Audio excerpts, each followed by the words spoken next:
Сәлеметсіздер ме оқушылар, санды теңсіздіктердің қасиеттері тақырыбы бойынша аден деген есептерін қарастырайық.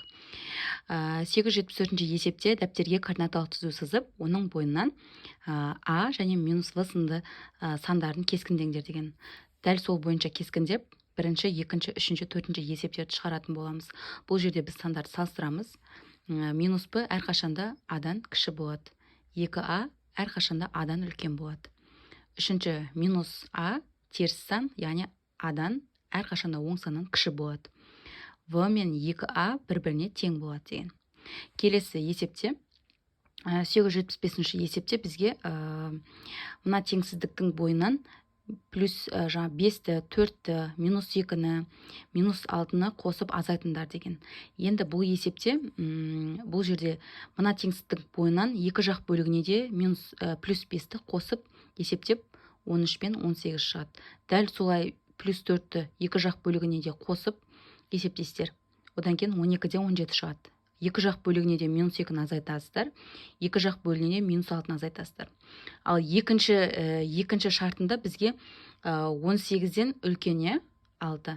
Бұл жерде екі жақ бөлігіне де минус 4-ті, минус 4-ті, 5-ті, одан кейін минус 1-ді, минус 0,5-ті екі жақ бөлігіне де көбейтіп салыстырыңдар деген.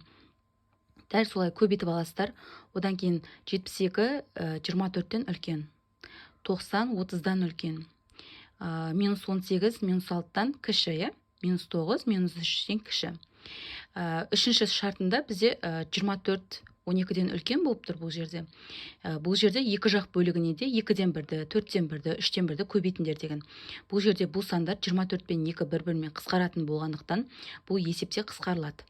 Осылай қысқартқан кезде бізде 12-де 12 6-тан үлкен, 6 3-тен үлкен, 8 4-тен үлкен теңдігі келіп шығады. Келесі 876-шы есепте мына екі теңсіздікті мүшелеп қосыңдар деген. Мүшелеп қосқан кезде балалар, мынау кәдімгі біз бағанды түрде қосқан секілді қосып шығасыздар. Яғни 9-ға 4-ті қосасыздар, 5-ке 3-ті қосасыздар.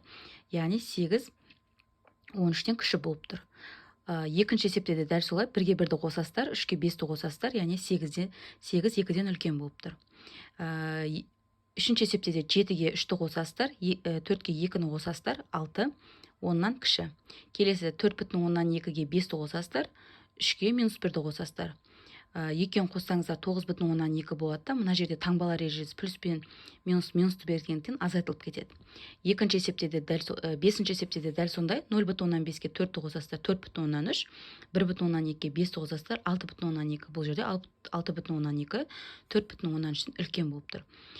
Келесі бізде 1,8 2-ні қоссаңыздар 3,8, 1-ге 0,8, 1,8, яғни 1,8 3,8-ден кіші болып тұр.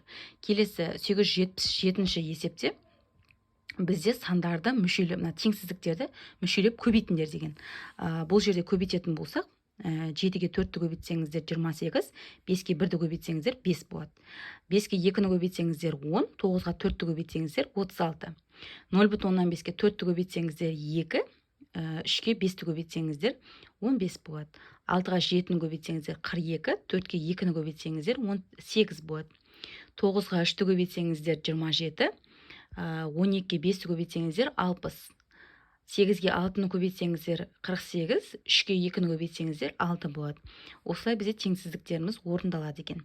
Келесі 878-ші есепте балалар сіздерге мәтіндік есептер берілген. Мәтіндік есептерде велосипедшінің жылдамдығы x км/сағаттан 13 км/сағат артық, мотоциклшінің жылдамдығы y км/сағат 38 км/сағаттан артық деп тұр. Яғни бұл жерде теңсіздік құрасыздар, яғни x-іміз бізде 13-тен артық және 38-ден артық болып тұр, y-іміз.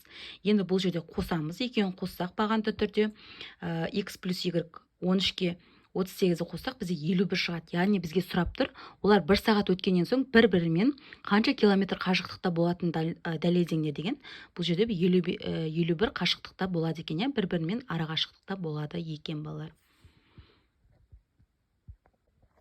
Балалар, есеп ұнаса комментарий қалдырып кетіңіздер, лайк басып кетіңіздер. Алдағы уақытта дәл осы есептің жалғасын шығаратын боламын.